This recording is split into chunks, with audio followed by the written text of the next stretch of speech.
Okay, so it's been about a week since I hived this swarm that came from my apiary and went up in that Osage orange tree.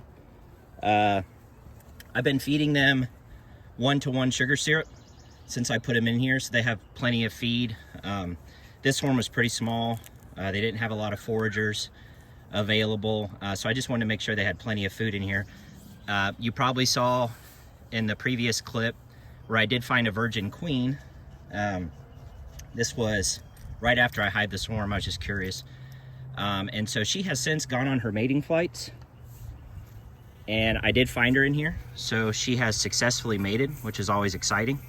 And she's pretty feisty. So I'm gonna go ahead and mark her red because she is a brand new queen for 2023.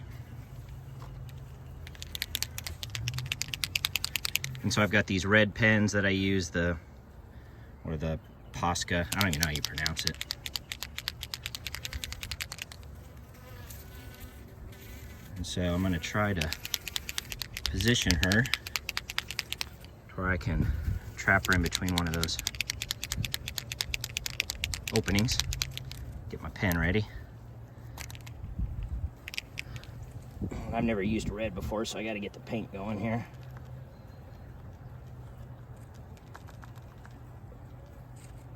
You just want to make sure you get enough paint on the tip of your pen. Come on, focus. On the tip of your pen there, so that you can mark her pretty easily. Because you want to do this quickly and try not to get any paint on her eyes or her head. And this paint is not wanting to really come out.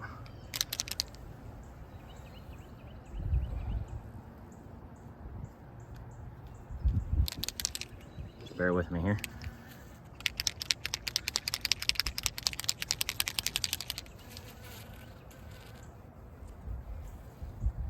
Okay, I think we're getting more paint now. There we go. All right.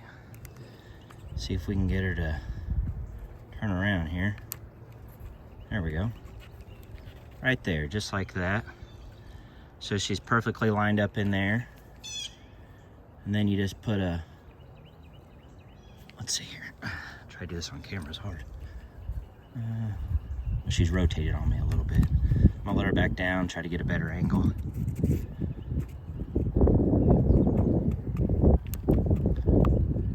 That's pretty good right there. You just quickly put a dot on her. Pull her down so that paint can dry.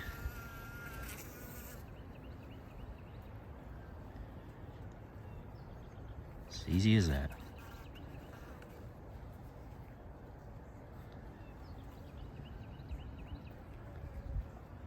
So, dot looks great.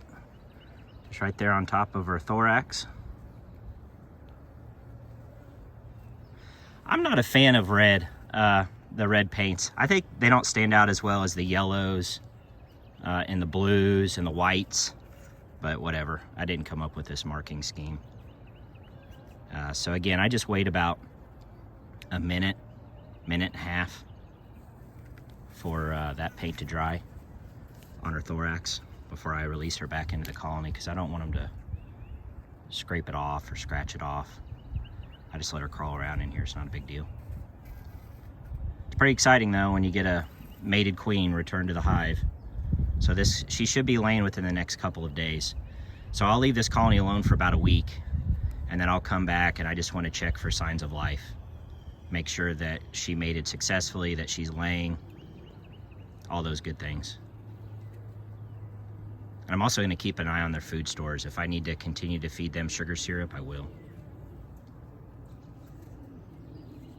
If I had a pollen patty, I'd probably throw one on here. I don't.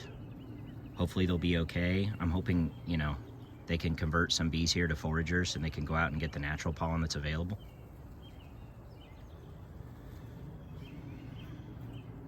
Okay, I think that's dry enough.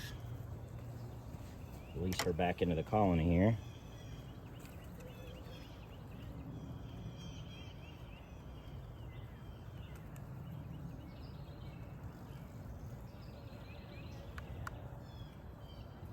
She keeps poking her head through there. There she goes. All right. It's just hard to see that dot in my opinion. But she's crawling around on the comb there. The bees are tending to her. It's all good signs. So I'm going to put this frame back in the hive here. I'll show you on camera. They're tending to her. Feeding her, making sure she's okay, all that good stuff. See, that red dot just doesn't stand out to me, but maybe that's just my eyes. All right, so I'll go ahead and put this frame back in. And it's again, this is a small swarm, but hopefully, hopefully she can ramp up, and with that being a newly mated feisty queen with a really strong pheromone, you never know. Maybe this colony will pick up in numbers pretty quick. And if not, I'll just keep an eye on them. It's not a big deal. Just a tiny cluster there is all we got.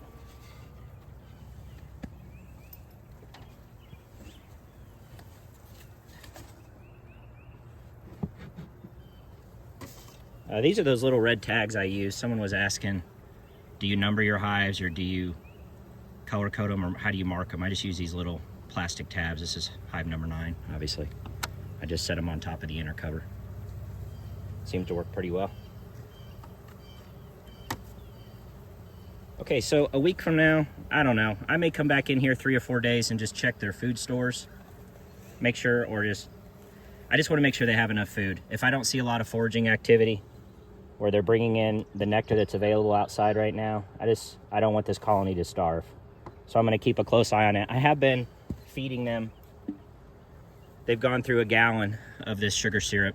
So I really like these. I just started using them for the first time this year. And it just creates a vacuum in here where the bees will come up and they will pull all this sugar syrup down. So it doesn't just run out of this screen because of the vacuum that's created. And so they took down a gallon of sugar syrup in the past week. So that should be, you know, plenty for a colony of this size, so she can start laying and then the foragers can go out and start getting the natural stuff. So, but this colony is just one you want to keep an eye on and watch. It's always nice when those cast swarms can successfully get a queen mated. So this is that queen that I found right after hiving this swarm, which is the one that landed on that Osage orange tree. And she was a virgin in here. She was pretty flighty. And it's nice when they can successfully mate and return to the hive. So she's kind of covered under the bees there, but she's got a red dot on her back. You can kind of see her through there, through the crowd.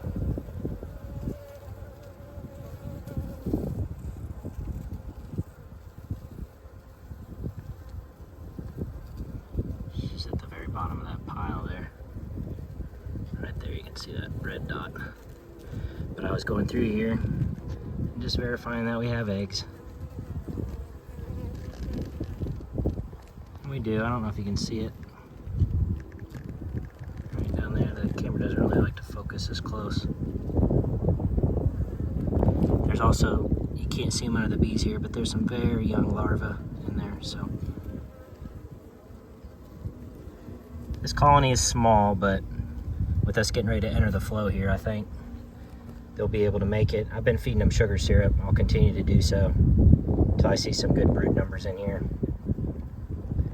But yeah, this colony, I just want them to focus on growing at this point. That's it. That's all I care about.